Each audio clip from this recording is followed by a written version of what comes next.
ఉన్నాయో వాటి గురించి మేము ప్రయత్నం చేస్తామని మనం మీరు చెప్పారు కదా, దాని గురించి ప్రయత్నం చేయాలి. అంతేకాకుండా అసలు ఆ 7 మండలాలకు సంబంధించి మాత్రమే కాకుండా భద్రాచలం రూరల్ మండలంలో ఉన్న 5 గ్రామ పంచాయతీలు కూడా అడికి బదలాయించారు. యాటపాక, పురుషోత్తంపట్నం, గుండాల, పిచ్చుకలపాడు, కన్నాయిగూడెం ఈ గ్రామ పంచాయతీలను కూడా ఇటుకు తీసుకొస్తామని మొన్న పార్లమెంట్ ఎన్నికల సందర్భాన కూడా తెలంగాణ కాంగ్రెస్ పార్టీ అధ్యక్షుడిగా ముఖ్యమంత్రిగా రేవంత్ రెడ్డి మాట్లాడింది. మరి 5 గ్రామ పంచాయతీలు, ఆ 7 మండలాలు, lower Sileru hydel power project కూడా తెలంగాణకు వచ్చేటట్టుగా రేవంత్ రెడ్డి పనిచేయాలని చెప్పి ఈ సందర్భంగా నేను కోరుతా ఉన్నాను. అంతేకాకుండా మేము ఏం కష్టాలు పడ్డామో, ఏమి ఇబ్బందులు పడ్డామో, ఏం చేసినామో ఆనాడు బ్రహ్మాండంగా మా ప్రభుత్వం 10 సంవత్సరాల పాటు గృహ అవసరాలకు కానీ, అదేవిధంగా పారిశ్రామిక అవసరాలకు కానీ, రైతాంగం అవసరాలకు కానీ బ్రహ్మాండంగా కడుపు నిండా కరెంట్ ఇచ్చినాం. ఇవాళ రేవంత్ రెడ్డి ప్రభుత్వం వచ్చినాక రాష్ట్రంలో మొత్తం కరెంటు కోతలు, రైతాంగానికి కరెంటు లేదు, పరిశ్రమలకు కరెంటు లేవు, ఇండ్లకు చక్క కరెంటు లేదు, ప్రజలు అర్ధరాత్రి పూట కరెంటు 3 గంటలు 4 గంటలు పోతే రోడ్ల మీదకి వచ్చి నిరసనలు తెలుపుతున్నటువంటి సందర్భం. మరి కేసీఆర్ గారు ముఖ్యమంత్రిగా దిగిపోగానే కటక బంద్ చేసినట్టు కరెంటు ఈ రాష్ట్రంలో ఎందుకు బంద్ అయింది? దాని మీద దృష్టి పెట్టాల్సినటువంటి ముఖ్యమంత్రి కరెంటు విషయంలో గత ప్రభుత్వం మీద బురదల్లే ప్రయత్నాలు, ఆరోపణలు చేసే ప్రయత్నాలు, ఈ రకమైనటువంటి చిల్లర పనుల మీద ఆయన శ్రద్ధ పెట్టింది. అదేవిధంగా తెలంగాణకు సంబంధించినటువంటి సంక్షేమ కార్యక్రమాలన్నీ ఆపేసింది ముఖ్యమంత్రి. తెలంగాణకు సంబంధించినటువంటి ప్రాజెక్టుల నిర్వహణ, ఇప్పుడు వానాకాలం సీజన్ స్టార్ట్ అవుతుంది, రైతాంగం ఇప్పుడు తుకం పోసుకుంటున్నారు. ఆల్రెడీ చాలా చోట్ల ఇక నార్లేసుడు స్టార్ట్ అవుతుంది.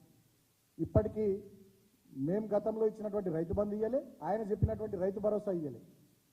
ఎకరానికి 7,500 ఇస్తా అన్నాడు, అవి ఇయ్యలే. మేము ఇచ్చే 5,000 కూడా ఇప్పటికి ఇయ్యలే రైతాంగానికి.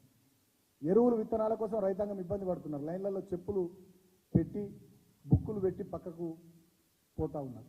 ఆదిలాబాద్ లాంటి జిల్లాల్లోనైతే మా జిల్లాలో విపరీతంగా రైతాంగం ఎరువుల కోసం, విత్తనాల కోసం అపసొపలు పడుతుంటే పోలీసులు కర్కశంగా, దుర్మార్గంగా లాఠీ చార్జీలు కూడా చేసి రైతాంగానికి చేరగొడుతున్నటువంటి సందర్భాలు చూస్తాం.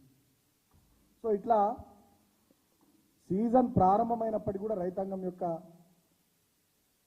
సమస్యలు పరిష్కరించకుండా, రైతులకు చేయాల్సినటువంటి పనులు చేయకుండా చిల్లర రాజకీయాల మీద శ్రద్ధ పెడుతున్నారు ముఖ్యమంత్రి రేవంత్ రెడ్డి.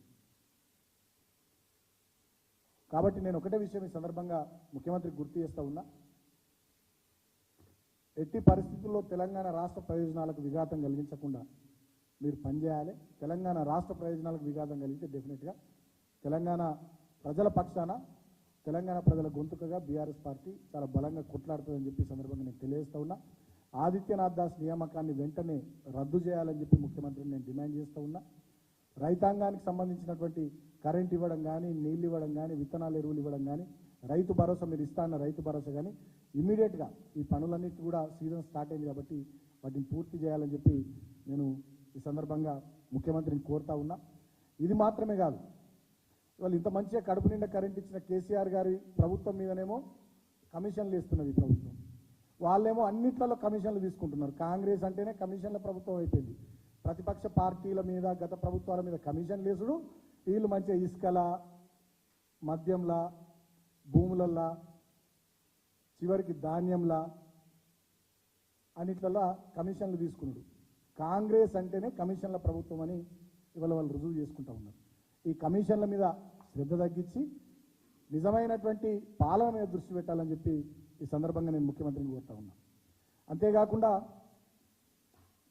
కిషన్ రెడ్డి గారు కేంద్రంలో బొగ్గు గనుల శాఖ మంత్రిగా బాధ్యతలు తీసుకున్నారు, సంతోషం.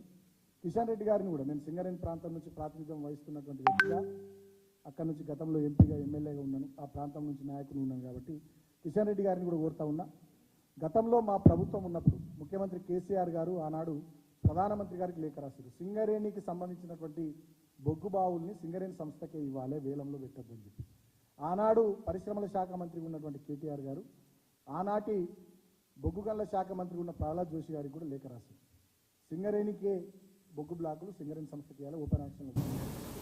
ఆయన ఎన్నుకున్నటువంటి సందర్భంలో జరిగినటువంటి సమావేశంలో చంద్రబాబు నాయుడు గారు